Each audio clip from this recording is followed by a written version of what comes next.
She stood up at my own birthday dinner, clinked her glass, and declared loud enough for the whole room to hear. New rules, Ryan. From now on, you answer to me. Everyone laughed like I was some helpless schoolboy. They had no idea that 5 minutes later, I'd flipped their perfect little circle upside down. And not with yelling, not with drama, but with something colder, cleaner. Truth. Before we start, hit subscribe, drop a like, and tell me in the comments what you would have done. Now, let me take you back to the night everything snapped. I came home on a Thursday evening, my 43rd birthday. I wasn't expecting much. Maybe a quiet dinner, a beer, a slice of boxed cake. Instead, I opened the door and felt the tension before I even saw the faces. The living room was packed. 7 or 8 women I vaguely recognized from my wife's Pilates studio and her women's empowerment circle. Wine glasses everywhere, perfume hanging thick in the air, smiles shaped more like weapons than greetings. My wife, Lena, stood there in an overpriced dress I'd spotted on our credit card bill last month. She spread her arms like she was unveiling a Broadway show. "Surprise, honey," she said, but her voice wasn't warm. It had that sharp, performative tone she used when her friends were watching. "We're having a special birthday gathering." I nodded, hung my keys, grabbed a cold beer from the fridge. Corona, not my first pick, but tonight wasn't about small preferences. When I stepped back into the room, the women all looked at me like I'd interrupted something important. "So," Lena said, raising her voice, "I've been thinking a lot about our marriage. And tonight, with my closest friends here to support me, I want to set some new rules." A couple of them clapped already, like trained seals. I didn't say a word, didn't ask what she was doing. I just took a long drink and waited. "Rule 1, she announced, reading from her phone like it was a proclamation. "You start asking permission before making plans with your buddies. I should know where you are and who you're with." One of the women breathed. "Yes, boundaries." "Rule 2, Lena continued. "You need to step up around the house. I shouldn't have to remind you to clean. You should just know." A ripple of approving nods. One woman even raised her glass like Lena had delivered a sermon. "And Rule 3, Lena said, pausing dramatically, "you need to contribute more financially. I'm tired of feeling like I'm carrying this household." That's when I set my beer down. Carrying the household? Her part-time boutique job barely covered her weekly nail appointments. Meanwhile, I worked 50 hours a week hauling pallets at a distribution center. But I didn't interrupt. I didn't defend myself. I let her finish. Let the applause swell. Let the smirks grow. Because while they were celebrating my supposed humiliation, I was thinking about the folder in my office drawer. The folder I'd been quietly building for months. When their clapping finally died down, Lena planted her hands on her hips. "So, Ryan," she said, loud enough for maximum drama, "think you can handle these expectations?" I took another slow drink, set the bottle down gently. Then I smiled. A calm, level smile I don't think she'd ever seen from me. "I think," I said, "that I have an announcement of my own." The room went dead still. Lena blinked. "What are you talking about?" I stood up. "Give me 5 minutes. I need to grab something." I walked down the hallway. I didn't rush, didn't raise my voice. Behind me, I heard whispers, confused, uneasy. The kind of whispering people do when they suddenly feel they might not be on the safe side of a story. In my office, I opened the file cabinet. Third drawer. The folder was right where I'd left it. Everything inside was organized. Bank statements, credit card transactions, screenshots, dates, receipts. I had spent nights sorting it all quietly while Lena was out on her suspicious networking lunches. I held the folder for a moment. Heavy, not in weight, but in certainty. When I returned to the living room, I set the folder on the table beside the half-empty wine glasses. I sat calmly on the couch, looked directly at Lena, and said, "All right, since we're talking about equality and contribution, I think it's only fair everyone here hears the full picture." Every woman at that table froze, and that's where the real evening began. I opened the folder slowly, letting the air thicken around us. The room that had been buzzing with smug laughter minutes earlier now felt like a courtroom where the sentence was already written. "Let's start simple," I said, pulling out the first bank statement. I held it up like a teacher calling roll. September. My paycheck, 2,100 after taxes. Lena's, 740. I laid the paper down, highlighting the numbers with a tap of my finger. Rent, 1,300. Paid by me. Utilities, 200. Me again. Car insurance, me. Groceries, also me. Dinners, mostly cooked by me. Harper, who had been the loudest cheerleader for Lena's new rules, sank back in her chair like her spine had vanished. Lena's face went paper white. "Ryan, stop. This is private. You made it public," I answered without raising my voice. "Right here, tonight, in front of your support group." A few women swallowed hard. No one spoke. I pulled out the October statement. "Now this one's interesting. My income, same as always. And here," I tapped the paper. 470 at Nordstrom. 320 at that downtown boutique. 215 at the spa. All on the credit card that I pay off. Lena's closest friend, Phoebe, I think, looked at her with pure confusion. "You told us Ryan didn't let you buy anything." I almost smiled. Funny how stories change, isn't it? Lena's voice cracked. "Those were necessities." I tilted my head. "A $200 dress you wore tonight? For a birthday dinner you planned at home?" No one defended her this time. "Now," I continued, pulling out my phone, "let's talk about these networking lunches that started 4 months ago." Lena's breath stuttered. Her hands curled into the sides of her dress. I held up a screenshot. Text messages. A name at the top. Drew Callahan. A couple of the women exchanged glances. Someone whispered, "Who's Drew?" "An old coworker," I said. "Very friendly coworker, apparently." "Here." I zoomed in. "Can't wait to see you Thursday. Same place. Missed you yesterday." I flipped to another. "He doesn't understand me. Sometimes I wonder why I even married him. Drew gets me in a way he never could." A couple gasped softly. One woman put her hand over her mouth. "It's not what you think." Lena cried. "We never did anything. We just talked. Over $85 lunches I paid for," I added calmly. "Over drinks I paid for. Over hours you hid from me." Lena's face crumpled.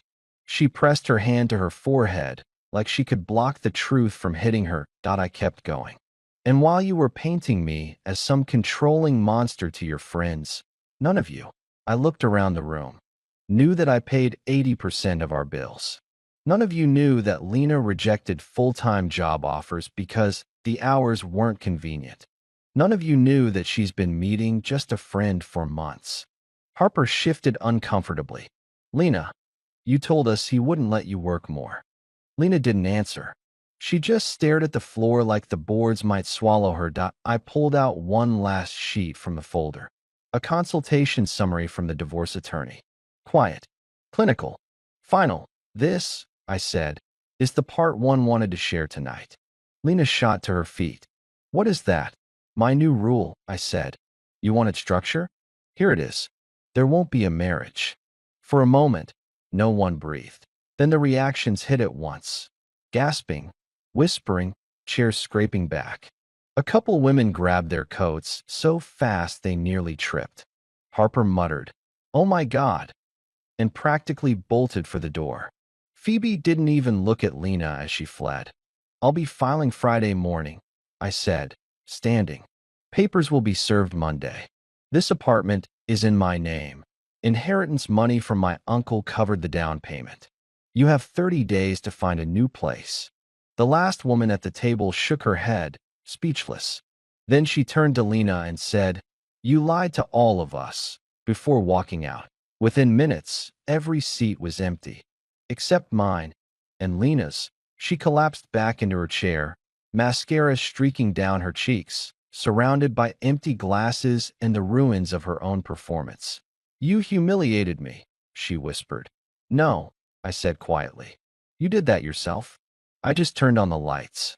I walked to the guest bedroom, the one I'd quietly prepared all week. My clothes were already hanging in the closet, my toothbrush already in the bathroom. Lena didn't know I'd been drifting away for months, packing my dignity piece by piece that I closed the door. Her crying trickled through the wall like distant rain.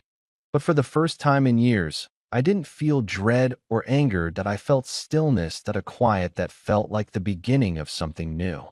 The next morning, my phone was blowing up, missed calls, long texts, voice messages from Lena that swung wildly between apologies, accusations, guilt trips, and pleas. I didn't open a single one. I brewed coffee, tied my boots, and headed to the warehouse like it was any normal Friday. My mind was clearer than it had been in years. Around noon, my phone rang again. Unknown number. I let it ring. When it rang a second time, I answered. "Is this the tenant for the Brooks Avenue apartment?" A woman asked. "Depends who's calling." "This is Paige from Maple Ridge Property Management. Your wife called this morning asking about breaking the lease early. I need to confirm if you're both planning to vacate." I actually laughed. "No, I'm not going anywhere. And the lease is in my name only. She can't break anything." Silence. Then a small, stunned, "Oh," she said it was joint. "She says a lot of things," I replied. "Check the paperwork." By the time I got home that evening, Lena was waiting on the couch surrounded by tissues, pale and shaky like she'd been rehearsing a speech on repeat. "We need to talk," she said. "No," I replied. "You need to talk. I'll give you 3 minutes." She looked like she was trying to hold herself together with sheer willpower. I called a marriage counselor. "Her name is Dr. Sheffield. She can see us next week." "I'm not going," I said, grabbing a bottle of water from the fridge. "You're not even willing to try?" she begged. "After 7 years?" I stared at her. "You know what I did for 7 years? Worked 50 hours a week while you figured out your career path. Supported every part-time experiment you tried. Paid the bills. Cooked. Shopped. Covered everything while you took flexible shifts and called yourself exhausted. And what did I get in return? Silent treatments. Lies. And a performance at my own birthday party." "That's not fair," she whispered. "What's not fair?" I asked. "That I confronted you with your own words? Your own receipts." She started crying again, but the tears didn't move me. I'd spent too long caring about tears that always came at convenient moments. Then my phone buzzed. A text from Quinn, one of the women who'd sat at the table 2 nights earlier. "I know it's strange, but I'd like to talk. What happened has been weighing on me." I held up the message so Lena could see. Her face flushed dark red. "Don't talk to her," she snapped. "She's my friend." "Not anymore," I said. "You torched that bridge on your own." She began pacing. "This is insane. You're ruining our entire life over a misunderstanding." "This wasn't a misunderstanding," I said. "This was years of disrespect finally landing." She froze. And for once, she had nothing to say. The next morning, I met with Harper and Quinn at Corner Brew. They were nervous, almost embarrassed. Harper opened a folder of printed screenshots. "We went through old messages," she said. "Everything Lena told us, she twisted it, changed the context, made it sound like you were controlling, selfish, angry." Quinn nodded. "We were reacting to patterns we'd seen in our own pasts. We thought we were protecting a friend, but she wasn't telling us the truth." They showed me messages where Lena claimed I refused to take her out for her last birthday, leaving out the part where I'd worked a double shift and made up for it all weekend. They showed threads where she painted me as some miser who wouldn't buy a couch, leaving out the fact that we needed new tires. It was like watching a documentary about my own life, narrated by someone who didn't know me at all. Then Quinn asked the question that hung in the air like smoke. "Do you think she and Drew ever crossed the line?" I took a breath. "Maybe they didn't," I said. "Maybe they did. But it doesn't matter. She was meeting him behind my back, lying about where she was, spending my money on him. That's enough." They both nodded, quietly furious, not at me, but at the woman they thought they knew. To be why the time I left the cafe, I felt lighter. Clarity has a weight of its own, like truth straightening your spine. That afternoon, my attorney confirmed everything. The apartment was mine alone, purchased with inheritance money, legally separate property. Lena had no claim, no leverage, no angle to play. Her lawyer called me the next week, trying to negotiate. I shut every one of his offers down until he came back with the only one I would accept, $0. And she could take only what she personally bought.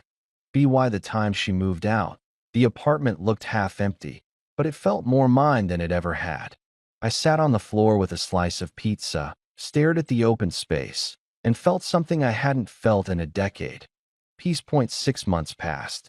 The divorce finalized cleanly.